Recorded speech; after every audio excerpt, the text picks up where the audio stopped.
Hello, नमस्ते, अस्सलाम वालेकुम, सत श्री अकाल। कैसे हैं दोस्तों? मैं बहुत ही बढ़िया हूं और उम्मीद है आप लोग भी अच्छे ही होंगे, अपने अपने घर पर सेफ़ एंड साउंड होंगे।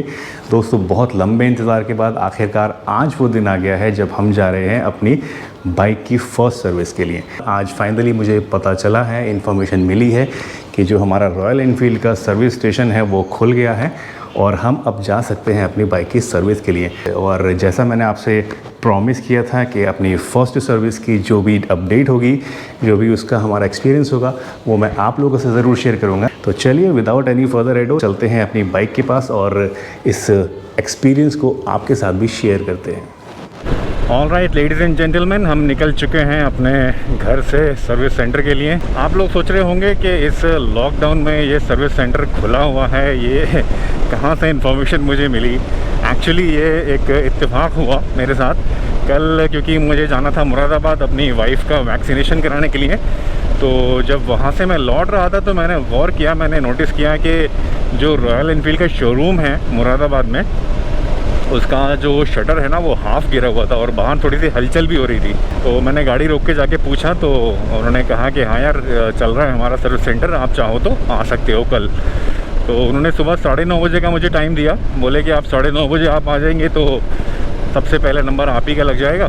तो इसलिए मैं अब सवेरे सवेरे जा रहा हूँ। इस टाइम बज रहे हैं अभी, ओहो थोड़ा सा लेट ही हो गया ऑलरेडी। मैं वैसे मेरा प्लान था 9 बजे निकलने का, लेकिन 9:20 ऑलरेडी हो चुके हैं, तो थोड़ा सा लेट हो जाएंगे, शायद फर्स्ट नंबर तो ना लगे, बट स्टिल देखते हैं, जो भी है काम होना चाहिए।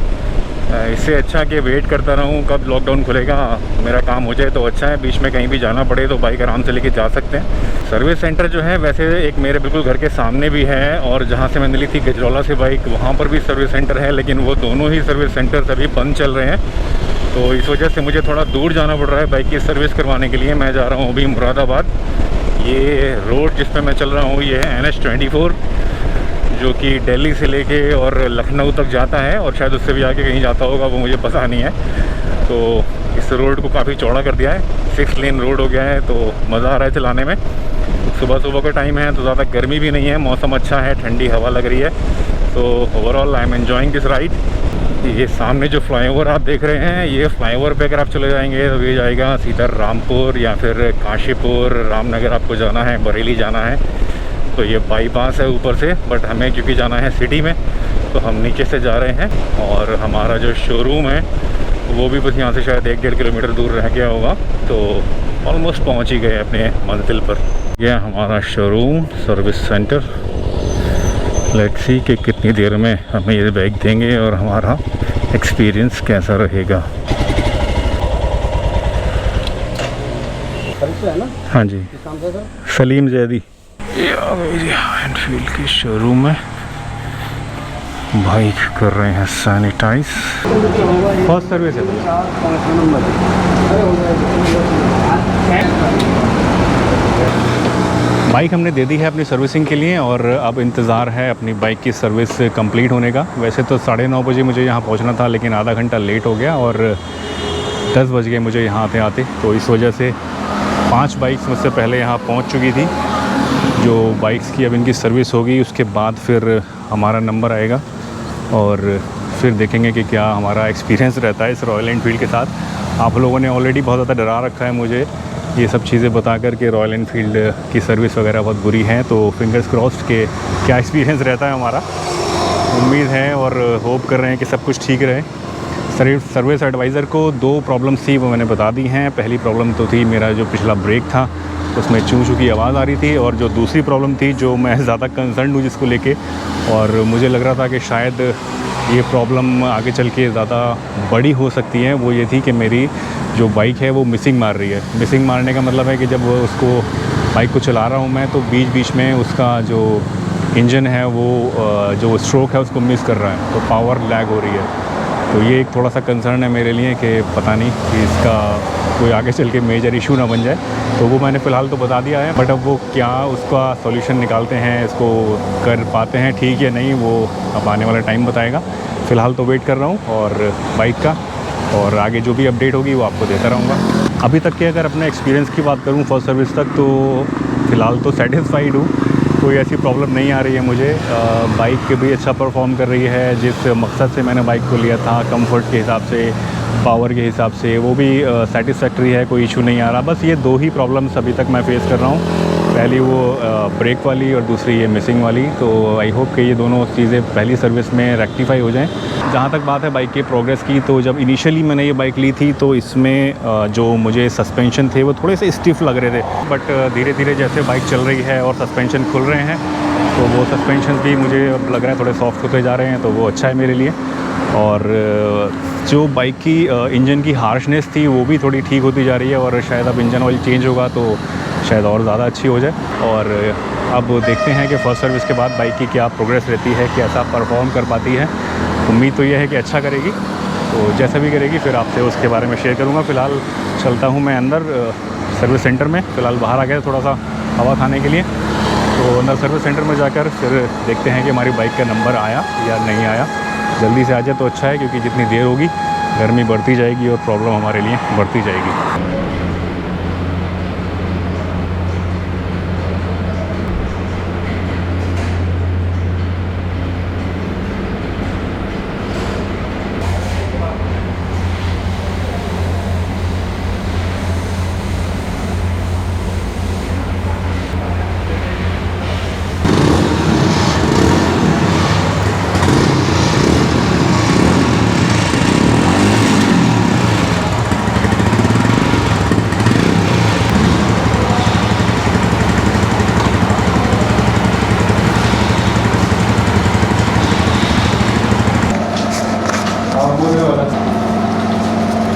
तो बाइक मिल गई है मुझे वापस। सर्विस फ़िलहाल अभी तक तो मुझे सेटिस्फैक्ट्री लग रही है। अब घर तक जाता हूँ, चलाता हूँ और फिर थोड़ा सा आपको अपडेट दूंगा कि कुछ डिफरेंस है इस सर्विस के बाद या नहीं। फ़िलहाल सर्विस जिस बंदे ने करी वो अच्छा बंदा था और काफ़ी मेहनत से उसने हर एक चीज़ चेक करी, और जितनी भी मेरी कंप्लेंट्स थी उनको भी एड्रेस किया। टाइम हो गया है अभी 12:15 और थोड़ी सी लग रही है मुझे भूख। सामने मेरे है एक गन्ने के जूस की दुकान, तो सोच रहा हूँ अभी गन्ने का जूस पीता हूँ और फिर घर के लिए निकलता हूँ। अभी मैं गन्ने की जूस की दुकान पे था तो मुझे एक साहब मिले। उनका कोई यूट्यूब चैनल है, आज मीडिया समथिंग कुछ करके। तो वो इवन हर दुकान पर जा रहे थे और बोल रहे थे कि भाई हमारे सब्सक्राइबर बन जाओ, हमारे चैनल को सब्सक्राइब कर लो। तो काफ़ी डेस्परेट लगे मुझे, ऐसे गन्ने की दुकानों पे जा के भी बोल रहे हैं लोग। तो एनीवेज़ यूट्यूब चैनल चलाना कोई आसान काम नहीं है, आज पता चला। आप लोगों का बहुत बहुत शुक्रिया, आप लोगों ने मुझे सब्सक्राइब किया और इस चैनल को सपोर्ट कर रहे हैं। फ़िलहाल गर्मी के इस मौसम में दोपहर के 12 बजे गन्ने के जूस का मज़ा ले रहे हैं, और उसके बाद फिर निकलते हैं यहाँ से घर के लिए। आधा घंटे का रास्ता है घर का, और उसके बाद बाकी जो अपडेट है इस सर्विस के रिगार्डिंग, जो मेरा एक्सपीरियंस है वो आपसे मैं शेयर करूँगा घर जाने के बाद।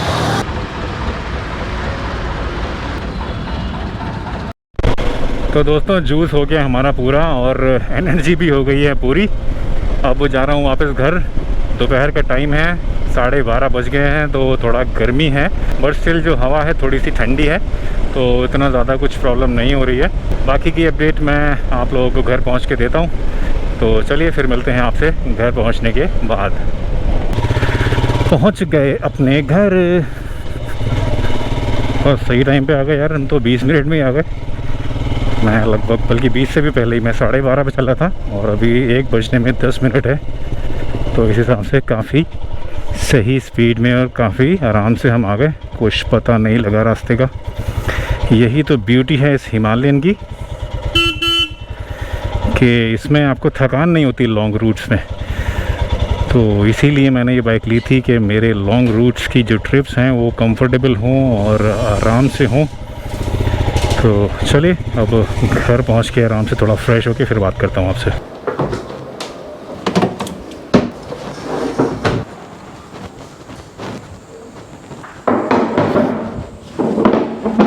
अब बात करते हैं हमारी फ़र्स्ट सर्विस में क्या एक्सपीरियंस ओवरऑल रहा, क्या मैं सेटिस्फाइड हूँ इस सर्विस से या नहीं।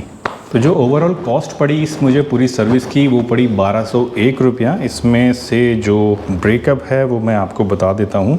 सबसे पहली चीज़ जो हमारी इस सर्विस कॉस्ट में इंक्लूड हुई है वो है oil service kit. Oil service kit यानी जो ऑयल फ़िल्टर होता है वो इसमें इंक्लूड किया है इन्होंने। ये है 137 रुपये का। दूसरी चीज़ जो है वो है chain lube and chain cleaner. ये 500 ml का है, 187 रुपीज़ 76 पैसे का, यानी लगभग 188 रुपीज़। लेकिन इसमें हैरानी की बात ये है कि जो ये चेन ल्यूब किट थी ये कॉमन थी और जो सबको उसी आधा लीटर वाली कैन में से वो यूज़ कर रहे थे। सो ये स्पेसिफ़िकली हमारे लिए नहीं थी, बट सबसे अलग अलग चार्जेस इसके लिए जा रहे हैं, तो ये थोड़ी सी एक अनफेयर चीज़ मुझे लगी। तीसरी चीज़ जो इसमें इंक्लूडेड करी है वो है इंजन ऑयल। इंजन ऑयल इसमें इन्होंने डाला है liquid gun semi synthetic engine oil, जिसकी जो विस्कोसिटी है वो है 15W50 और ये डला है 2.3 लीटर्स। इसकी कॉस्ट है टोटल 780 रुपीज़। इसके अलावा 100 रुपये इन्होंने चार्ज करे हैं बाइक को सैनिटाइज़ करने के, जो कि मेरे हिसाब से थोड़े एक्स्ट्रा हैं। तो ओवरऑल जो टोटल कॉस्ट टैक्सेस वगैरह लगा के इसमें हमारी आ रही है वो है 1201 रुपीज़। तो ये ओवरऑल इस सर्विस की कॉस्ट। अब बात करते हैं एक्सपर्टीज़ की। तो एज सच मेरी बाइक में कोई ज़्यादा इशू नहीं था, तो कोई एक्सपर्टीज़ की मुझे ज़रूरत नहीं पड़ी, तो इस बारे में मैं ज़्यादा कुछ नहीं कह सकता। जो 2 इश्यूज़ थे मेरी बाइक में, वो छोटे छोटे से इश्यूज़ थे, वो रेक्टिफाई कर दिए उसने। जो मेरा पिछला ब्रेक है उसमें से जो आवाज़ आ रही थी वो ठीक हो चुकी है। लेकिन जो इशू दूसरा था मेरा, जो मैंने बताया था, जिसमें मेरी बाइक का जो इंजन है वो सिंग मार रहा था, तो इस चीज़ को सर्विस वाला बंदा ठीक नहीं कर पाया। वो इसलिए नहीं कर पाया, उसका कहना था कि ये प्रॉब्लम जो आपकी हो रही है, ये प्रॉब्लम हो रही है स्पार्क प्लग की वजह से। स्पार्क प्लग में शायद आपके कुछ कचरा है, लेकिन उसको निकालने के लिए स्पार्क प्लग को पूरा का पूरा टैंक उसका हटाना पड़ता। तो उसने कहा अभी आप कुछ दिन देख लीजिए, अगर आपका ऐसे ही काम चल जाता है और हो सकता है कि फर्स्ट सर्विस के बाद आपको ये प्रॉब्लम नहीं आए, इनकेस आती है तो आप बाद में आकर चेक करा सकते हैं। तो मुझे भी लगा कि ठीक है, अभी फर्स्ट सर्विस है, नई बाइक है, क्यों उसकी मैं पूरी टंकी वंकी खुलवाऊँ, तो वो मैंने फ़िलहाल टाल दिया है। अभी सर्विस स्टेशन से घर तक आते में मुझे कोई प्रॉब्लम नहीं आई। वैसे वो प्रॉब्लम कभी कभी आती है, तो मे बी फ्यूचर में आए, तो अगर आती है तो फिर हम उसको जाके रेक्टिफाई करेंगे, और अगर नहीं आती है तो अच्छी बात है। तो ओवरऑल मैं इस पूरे सर्विस एक्सपीरियंस को दूंगा 10 में से 8 नंबर। काफ़ी सेटिस्फाइड हूँ सर्विस से, सब कुछ ठीक रहा, ज़्यादा वेट भी नहीं करना पड़ा। जो वेटिंग के लिए लॉन्च था वो भी एयर कंडीशन था, तो गर्मी में कोई प्रॉब्लम भी नहीं आई। तो जो मन में डर था रॉयल एनफील्ड के लिए, वो कहीं ना कहीं थोड़ा सा कम हुआ है। लेकिन हाँ, यहाँ पर एक बात आपसे ज़रूर शेयर करना चाहूँगा कि किसी भी कंपनी का जो एक्चुअल रूप निकल के आता है, जो उसका एक्चुअल बिहेवियर कस्टमर के प्रति निकल के आता है, वो तब आता है जब कस्टमर को कोई प्रॉब्लम फेस होती है।